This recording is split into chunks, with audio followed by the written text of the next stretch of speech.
Hi friends, आज हम लोग बात करेंगे ऑब्जर्वेंट डिज़ाइन पैटर्न के बारे में। इस वीडियो में 4 पार्ट होंगे।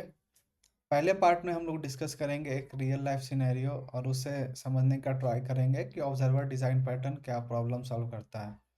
फिर उसके बाद हम देखेंगे और एग्जांपल्स जहाँ पे ये ऑब्जर्वर डिज़ाइन पैटर्न यूज़ कर सकते हैं। फिर हम डिस्कस करेंगे क्लास डायग्राम और आखिरी में हम लोग करेंगे लाइव कोडिंग। तो चलिए स्टार्ट करते हैं।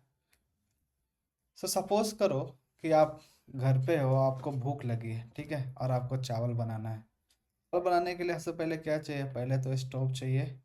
तो हमने स्टोव अपना बना लिया, ठीक है। उस पर एक बर्नर भी डाल दिया, ठीक है। तब क्या करते हैं, चावल बनाने के लिए हम एक लेते हैं पतीला, ठीक है। उसमें हम ऐड कर देते हैं पानी, ठीक है। फिर उसमें चावल ऐड कर दिया, ठीक है। अब क्या, हमने गैस ऑन कर दिया इसमें, ठीक है।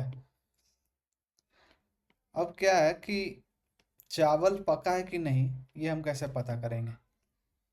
तो ये चेक करने के लिए कि चावल पका है नहीं, आपको क्या करना पड़ेगा? आपको बार बार चावल निकालना पड़ेगा इसमें, फिर उसको देखना पड़ेगा कि पका है कि नहीं पका है, राइट। तो यहाँ पे दिक्कत क्या है कि आप अननेसेसरली बिजी रहोगे और जब तक चावल पक नहीं जाता आपको बार बार चेक करते रहना पड़ेगा। चाहे आप 1 मिनट पे चेक करो, 2 मिनट पे चेक करो, या 30 सेकंड पे चेक करो, या जैसे भी चेक करो, आप बिजी रहोगे और बार बार आपको चेक करते रहना पड़ेगा चावल पका कि नहीं, ठीक है। तो यहाँ पे ये दिक्कत है।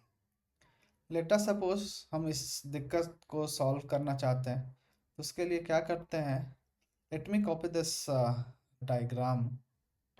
तो जो हमारी परेशानी थी कि हमको बार बार चेक करना पड़ रहा था कि चावल पका है कि नहीं, उसको सॉल्व करने के लिए क्या करेंगे कि ये पतीला को हम रिप्लेस कर देंगे किससे?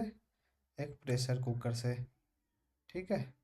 प्रेशर कुकर से रिप्लेस कर दिया, इसमें सीटी लगा दी, ठीक है।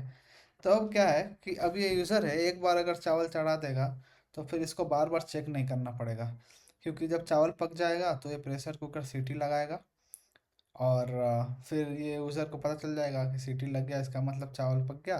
तो ये जाके टर्न ऑफ कर देगा, राइट। आगे जाने से पहले हमको यहाँ पे दो टर्म समझनी है, ठीक है। पहला है ऑब्जर्वेबल और दूसरा है ऑब्जर्वर। तो ऑब्जर्वर डिज़ाइन पैटर्न में ये दो टर्म हैवली यूज़ होगा, ठीक है। तो हमारे इस केस में ऑब्जर्वर क्या है? ऑब्जर्वर वो है जो ऑब्जर्व कर रहा है ऑब्जर्वेबल को, राइट। तो ये हो गया हमारा इस केस में ऑब्जर्वेबल। ऑब्जर्वेबल क्योंकि इसी को तो हम ऑब्जर्व कर रहे हैं ना कि चावल पका है कि नहीं पका। और ऑब्जर्वर क्या हो गया? ऑब्जर्वर हो गया जो भी चेक कर रहा है चावल पका है कि नहीं पका, राइट, ठीक है। आगे हम और एग्जांपल डिस्कस करेंगे जिससे कि ये ऑब्जर्वेबल और ऑब्जर्वर वाली चीज़ और क्लियर हो जाएगी। अभी के लिए हम फोकस करते हैं ये दो केस कंपेयर करने पे, ठीक है। तो अगर हम ये केस टू को कंपेयर करें केस वन से, तो हमने क्या चेंज किया है केस टू में? तो केस टू में अगर हम देखेंगे कि ये जो मेरा ऑब्जर्वेबल है, ये जो ऑब्जर्वेबल है उसके पास कैपेबिलिटी है ये ऑब्जर्वर को नोटिफाई करने की। और वो कैपेबिलिटी कैसे है यहाँ पे? ये प्रेशर कुकर का सीटी की वजह से, राइट। तो क्या है मेजर डिफरेंस केस वन और टू में? केस टू में ऑब्जर्वेबल के पास कैपेबिलिटी है ऑब्जर्वर को नोटिफाई करने की कि ऑब्जर्वेबल का स्टेट चेंज हो रहा है, और यहाँ पे स्टेट चेंज क्या है? पहले चावल कच्चा था, अब पक गया, राइट। तो हम यहाँ पे लिख सकते हैं कि in case two observable has the capability to notify. किसको नोटिफाई करेगा? ऑब्जर्वर को, ठीक है। This is the idea behind observer design pattern. क्या है आइडिया? कि ऑब्जर्वेबल के पास कैपेबिलिटी है ऑब्जर्वर को नोटिफाई करने की। क्या नोटिफाई करने की? जब भी ऑब्जर्वेबल का स्टेट चेंज हो रहा है, ठीक है। इसको और बेहतर तरीके से समझने के लिए हम लोग लेते हैं दो और एग्जांपल। सपोज करो कि आपको ई कॉमर्स वेबसाइट जैसे कि अमेज़न और फ्लिपकार्ट है, वहाँ से एक आईफोन ख़रीदना है, ठीक है, आप वहाँ वेबसाइट पे जाते हो, ठीक है, आपको वो फ़ोन मिलता है पर वो अभी क्या है, आउट ऑफ स्टॉक है। ठीक है, सपोज करो कि यहाँ पे एक बटन दिया हुआ है, बटन दिया हुआ है नोटिफाई मी। इसका काम क्या है कि अभी अगर phone off out of stock है और हम अगर ये बटन पे क्लिक करें, तो जब ये आईफोन स्टॉक में वापस आ जाएगा तो हमारे पास नोटिफिकेशन जाएगी। ठीक है, तो इस केस में अगर हम डिस्कस करें कि ऑब्जर्वेबल कौन है और ऑब्जर्वर क्या है, तो ऑब्जर्वेबल है हमारा आईफोन, ठीक है, और ऑब्जर्वर हो गया यूज़र या कस्टमर जो भी कह लो। ठीक है, तो अगर हम बात करें यहाँ पे स्टेट की, तो यहाँ पे स्टेट क्या है कि आईफोन अवेलेबल है कि नहीं, ठीक है, स्टॉक में है कि नहीं। तो जब आईफोन आउट ऑफ स्टॉक था और स्टॉक में आ गया तो उस क्या हुआ, स्टेट चेंज हो गया, और स्टेट चेंज होने के बाद ऑब्जर्वर को नोटिफाई करना है। ठीक है, just take one more example कि कोई एक ट्रेडर है और वो ट्रेडिंग करता है लेटेस्ट से ग्रो जैसे ऐप पे। ठीक है, अभी वो इंटरेस्टेड है सपोज कि टाटा मोटर्स के स्टॉक में। ठीक है, और उसको क्या चाहिए कि अगर टाटा मोटर्स के शेयर का प्राइस 5% से ऊपर जाए या नीचे आए, इसको नोटिफिकेशन जाना चाहिए यूज़र को। ठीक है, तो यहाँ पे हमारा ऑब्जर्वेबल क्या है, यहाँ पे हमारा ऑब्जर्वेबल है टाटा मोटर्स का शेयर, और ऑब्जर्वर क्या है, यूज़र या ट्रेडर जो भी कह लो। ठीक है, और यहाँ पे स्टेट क्या है, स्टेट है टाटा मोटर्स शेयर का प्राइस, और जब ये 5% से ऊपर जा रहा है या नीचे आ रहा है तो उसको हम बोल रहे हैं कि स्टेट चेंज हो रहा है। ठीक है, आई होप ये दोनों एग्जाम्पल समझ में आ गया होगा। तो हम लोग आगे चलते हैं और इसका क्लास डायग्राम देखते हैं। तो इन दो एग्जाम्पल में से अब हम ये जो आईफोन वाला एग्जाम्पल है उसको ही आगे लेके चलेंगे, और क्लास डायग्राम और कोडिंग दोनों इसी एग्जाम्पल को लेके करेंगे। ठीक है, तो चलिए क्लास डायग्राम देखते हैं। जैसा कि हमने पहले डिस्कस किया था कि ऑब्जर्वर डिज़ाइन पैटर्न में दो एंटिटीज होती है, एक होता है ऑब्जर्वेबल और दूसरा है कौन, ऑब्जर्वर। ठीक है, सो यहाँ पे हमको दो इंटरफेस बनाने हैं, एक ऑब्जर्वेबल का और एक ऑब्जर्वर का। ठीक है, हमने दो इंटरफेस बना दिया। ठीक है, तो अब क्या है कि ऑब्जर्वेबल को क्या करना है, नोटिफाई करना है ऑब्जर्वर को। ठीक है, तो इसका तो ऑब्जेक्ट चाहिए रहेगा ऑब्जर्वर का, राइट। ऑब्जर्वर को ये नोटिफाई कैसे करेगा, one way of doing this is कि यहाँ कोई फंक्शन हो, लेट्स से कि वो फंक्शन का नाम अपडेट है, तो जब भी यहाँ पे स्टेट चेंज होगा तो ऑब्जर्वेबल में जो है ये इस फंक्शन को कॉल कर देंगे, अपडेट फंक्शन को, तो क्या होगा कि हमारा ऑब्जर्वर नोटिफाई हो जाएगा। ठीक है, तो इस फंक्शन को कॉल करने के लिए ऑब्जर्वर का, हमको ऑब्जर्वर का ऑब्जेक्ट भी चाहिए रहेगा। ओके, और लेटेस्ट से कि हमारा जो ये आईफोन वाला एग्जांपल है उसमें आईफोन में हो सकता है ना कि एक से ज़्यादा कस्टमर इंटरेस्टेड हो, राइट। तो हमको यहाँ क्या चाहिए कि हमको चाहिए यहाँ पे लिस्ट ऑफ ऑब्जर्वर। ठीक है, और ये जो हमारा ऑब्जर्वर का लिस्ट है उसमें हमको ऑब्जर्वर ऐड करना पड़ेगा। जो भी मान लो अभी आईफोन कोई ख़रीदना चाहता है नया बंदा, वो आया और देखा कि अभी आउट ऑफ स्टॉक है, तो वो क्या करेगा, वो ये नोटिफाई बटन यहाँ पे जो है उस पर क्लिक करेगा, और ये नोटिफाई बटन कौन सा मेथड एग्जीक्यूट करना चाहिए, ऑब्जर्वर ऐड करने का ऑब्जर्वेबल में। सो उसके लिए हम यहाँ पे एक और मेथड ऐड कर देंगे, ऐड ऑब्जर्वर। ओके, जैसे हमने ऐड किया है वैसे ही हमको एक रिमूव करने का भी ऑप्शन होना चाहिए। ठीक है, तो हम यहाँ पे एक और ऐड कर देंगे, रिमूव ऑब्जर्वर। ओके, अब यहाँ पे हम एक और मेथड रखेंगे, let us name this method notify observer, right. So इस नोटिफाई ऑब्जर्वर मेथड में क्या होगा बेसिकली कि ये जो हमारा ऑब्जर्वर का लिस्ट है, ठीक है, उसमें जो भी ऑब्जर्वर एडेड है उस पे ये अपडेट मेथड कॉल होना चाहिए, राइट। तो ये नोटिफाई ऑब्जर्वर के थ्रू हम करेंगे। यहाँ पे क्या करेंगे कि जस्ट ये वाला जो लिस्ट है हमारा उसको इटरेट करेंगे और उस पर फिर अपडेट मेथड कॉल कर देंगे, ठीक है। तो ये हमारा इंटरफेस हो गया ऑब्जर्वेबल का और ऑब्जर्वर का। अगर हम रिलेशनशिप देखेंगे ऑब्जर्वेबल और ऑब्जर्वर का, तो ये होगा वन टू मैनी, क्योंकि एक आईफोन प्रोडक्ट में मल्टीपल कस्टमर इंटरेस्टेड हो सकते हैं, इसलिए ये होगा वन टू मैनी रिलेशनशिप, ठीक है। अब हमारा ये जो आईफोन था वो क्या है, एक ऑब्जर्वेबल है। वो क्या करेगा, हमारा जो आईफोन क्लास है वो इम्प्लीमेंट करेगा इस ऑब्जर्वेबल इंटरफेस को, ठीक है। तो यहाँ पे जो भी मेथड लिखा हुआ है वो हमको इम्प्लीमेंट करना है इस आईफोन क्लास में। और जो हमारा ये आईफोन वाले एग्जांपल में जो यूज़र है वो ऑब्जर्वर है, तो उसको क्या करना पड़ेगा, ये ऑब्जर्वर का इंटरफेस इम्प्लीमेंट करना पड़ेगा, ठीक है। सो इस तरह से हमारा क्लास डायग्राम पूरा हुआ। तो हम लोग आगे चलते हैं, हमने क्लास डायग्राम डिस्कस कर लिया है, अब बचा हुआ है कोडिंग का पार्ट। तो हम लोग चलते हैं वीएस कोड में और इसको इम्प्लीमेंट करने का ट्राई करते हैं।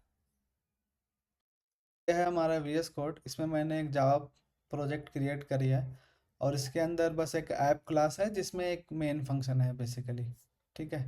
तो अभी क्या करते हैं, सबसे पहले जैसे हमने डिस्कस किया था ऑब्जर्वर डिज़ाइन पैटर्न में दो चीज़ें होती हैं, ऑब्जर्वेबल और ऑब्जर्वर। सबसे पहले दो मॉड्यूल बनाएंगे just to keep the code neat. हमने दो मॉड्यूल बनाया, पहला मॉड्यूल जो हमारा रहेगा वो रहेगा ऑब्जर्वेबल का, और एक और मॉड्यूल चाहिए रहेगा किसका, ऑब्जर्वर का। तो वो भी बना लेते हैं हम लोग, ठीक है। अब क्या था कि हमारे पास दो इंटरफेस थी, तो पहले हम लोग एक जावा क्लास जावा इंटरफेस बनाते हैं, ठीक है। और सब पहले बनाते हैं हम अपना ऑब्जर्वर, ठीक है। ऑब्जर्वर में हमने क्या मेथड रखा था, यहाँ पे सिंपल एक अपडेट मेथड था। यहाँ पे मैं पैरामीटर एक स्ट्रिंग ले लेता हूँ ताकि जो भी मैसेज हमारा ऑब्जर्वेबल से आए वो उसको हम प्रिंट करा पाए, ठीक है। अब एक और इंटरफेस था ऑब्जर्वेबल का, तो एक और इंटरफेस बनाते हैं हम ऑब्जर्वेबल के नाम से, ऑब्जर्वेबल, ठीक है। तो इसमें हमने क्या क्या मेथड रखे थे। पहला मेथड था हमारा जो ऑब्जर्वर का लिस्ट है उसमें ऑब्जर्वर ऐड करने का, तो let us create that method, तो वॉइड ऐड ऑब्जर्वर, ठीक है। तो और ऑब्जर्वर हमको ऐड करना है, फिर उस लिस्ट से हमको रिमूव करने की जरूरत पड़ेगी, तो हमारे पास एक और मेथड है रिमूव ऑब्जर्वर, ठीक है। और हमारे पास एक और मेथड थी वहाँ पे कि नोटिफाई ऑब्जर्वर, जिसका काम क्या है, जो भी ऑब्जर्वर का लिस्ट में ऑब्जर्वर एडेड है उसको नोटिफाई करना, ठीक है। तो ये हमारा इंटरफेस बन गया। इसमें कुछ इंपोर्ट इश्यूज है, let me fix it. So import observer, now it is done. So हमारा दोनों इंटरफेस रेडी हो गया। तो हम लोग यहाँ पे एक नया जावा फाइल बनाएंगे आईफोन का, आईफोन, और ये आईफोन क्या करेगा, इम्प्लीमेंट करेगा किसको, आईफोन क्या है यहाँ पे ऑब्जर्वेबल, तो ऑब्वियसली ऑब्जर्वेबल को ही ये इम्प्लीमेंट करेगा, ठीक है। यहाँ पे एरर आ रहा है क्योंकि हमने ऑब्जर्वेबल के सारे मेथड्स इम्प्लीमेंट नहीं किए, तो यहाँ पे हम लोग इम्प्लीमेंट कर देते हैं। Let me remove this boiler plate code. पहले हमको क्या चाहिए कि यहाँ पे जो ऑब्जर्वर का लिस्ट चाहिए, let us call it observers, okay. और आईफोन में क्या है कि हमको क्या देखना है कि आईफोन स्टॉक में है कि नहीं। तो यहाँ एक और वेरिएबल की ज़रूरत है, इंट अवेलेबल यूनिट, जो कि बेसिकली हमको बता रहा है कि अभी कितना आईफोन स्टॉक में है, ठीक है। तो यहाँ पे हम लोग एक कंस्ट्रक्टर भी बना लेंगे आईफोन का, ठीक है। और ये लेगा काउंट, एक पैरामीटर ऐड कर दिया हमने काउंट, ठीक है। तो ऑब्जर्वर्स को हम यहाँ पे इनिशियलाइज कर देंगे न्यू एरे लिस्ट, और ये जो हमारा अवेलेबल यूनिट है, तो जो भी काउंट में आएगा उससे सेट कर देंगे। ठीक है, यहाँ पे एरर आ रहा है, list can not be resolve, so let us import this as well. Okay, हमने इंपोर्ट कर लिया। अब ऐड ऑब्जर्वर में क्या करना है? ऐड ऑब्जर्वर में हमको ये ऑब्जर्वर का जो लिस्ट है उसमें ऑब्जर्वर ऐड करना है, तो हम लोग तो हम लोग सिंपली उसको ऐड कर देंगे, ऑब्जर्वर्स दैट ऑट ऑब्जर्वर्स डॉट ऐड जो भी ऑब्जर्वर आया है यहाँ पे। ठीक है, अब हमको रिमूव भी करना है उसी लिस्ट से, तो हम लोग कर देंगे ऑब्जर्वर्स डॉट रिमूव और यहाँ पे ऑब्जर्वर। ओके, अब नोटिफाई ऑब्जर्वर। तो नोटिफाई ऑब्जर्वर में हमको क्या करना है, वो पूरा लिस्ट जो है हमारा ऑब्जर्वर का उसको इटरेट करना है और उसमें जो हमने मेथड बना के रखा है उसको कॉल कर देना है सिंपली ऑब्जर्वर डॉट कौन सा मेथड है, अपडेट। और यहाँ पे हम लोग मैसेज पास कर देंगे iPhone is back in stock. Okay, ठीक है। अब हमने जो ये आईफोन क्लास बनाई है इसमें हम दो और मेथड ऐड करेंगे। ठीक है, उसका काम क्या होगा बेसिकली कि जो हमारा स्टॉक है उसको घटाना और बढ़ाना।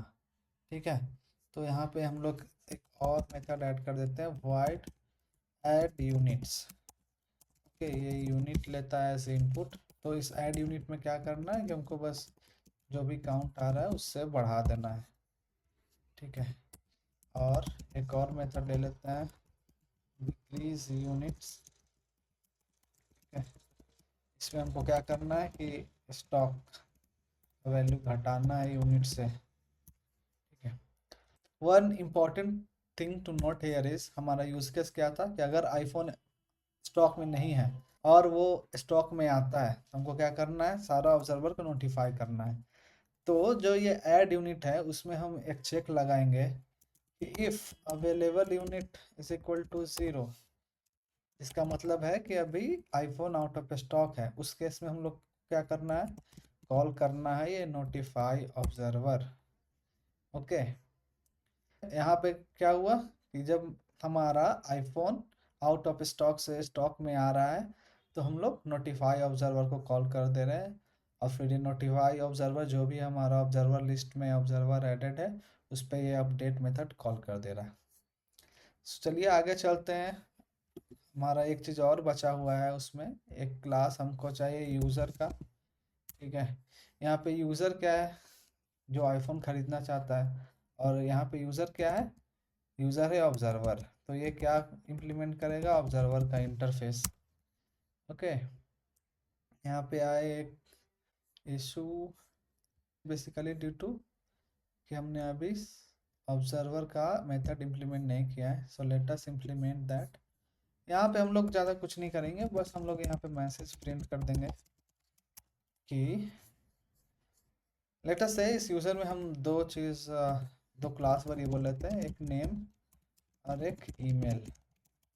ठीक है, और यहाँ पे हम एक कंस्ट्रक्टर बनाते हैं, user string name string email, और हम ये इनिशियलाइज कर देते हैं नेम और ईमेल दोनों को।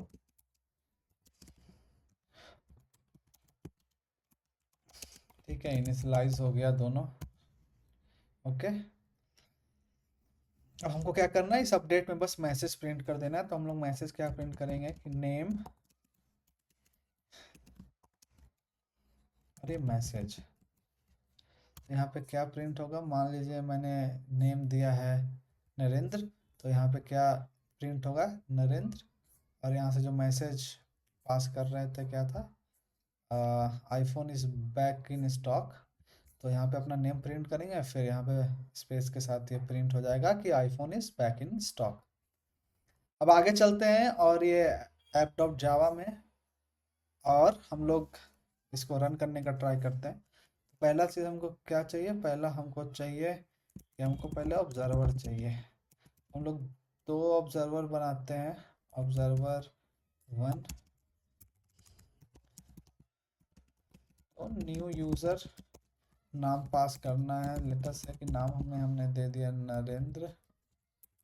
ओके, और यहाँ पे ईमेल आईडी पास कर दी narendra@bjp.com। ठीक है, एक और ऑब्जर्वर हम लोग यहाँ बना लेते हैं, ऑब्जर्वर 2 न्यू यूज़र। इसका नाम दे देते हैं अमित, तो इसका ईमेल आईडी दे देते हैं amit@bjp.com। ठीक है, अब ये कुछ आई थिंक इंपोर्ट इश्यूज है, इसको फिक्स कर लेते हैं। यूज़र इंपोर्ट कर लेते हैं और ये ऑब्जर्वर भी इंपोर्ट कर लेते हैं। तो यहाँ पे हमने जो भी इंपोर्ट इश्यूज था उसको फिक्स कर लिया। अभी हम क्या करेंगे कि अपना आईफोन वाला क्लास आईफोन क्लास का ऑब्जेक्ट बनाएंगे, आईफोन न्यू आईफोन। यहाँ पे बस इनिशियलाइज कर दिया कि अभी 10 आईफोन है स्टॉक में। यहाँ पे भी हम लोग इंपोर्ट इश्यूज फिक्स कर लेते हैं, इंपोर्ट कर लिया।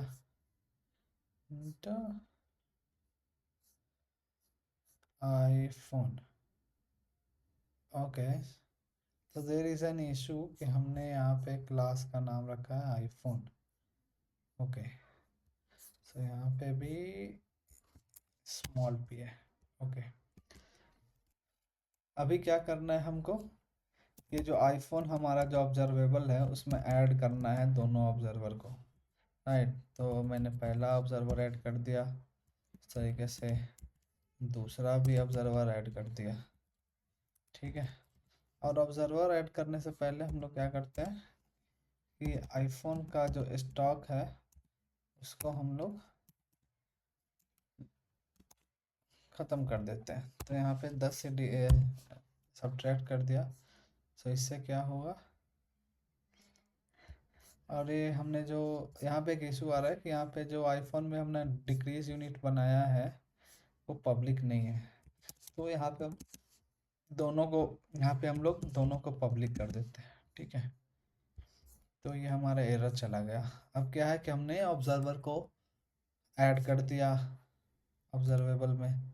अब क्या है कि जब हमारा आईफोन वापस से स्टॉक में आएगा तो ये नोटिफिकेशन जाना चाहिए ऑब्जर्वर को। तो हम स्टॉक में वापस लाने के लिए ऐड यूनिट कॉल, स्टॉक में वापस लाने के लिए ऐड यूनिट कॉल कर दिया।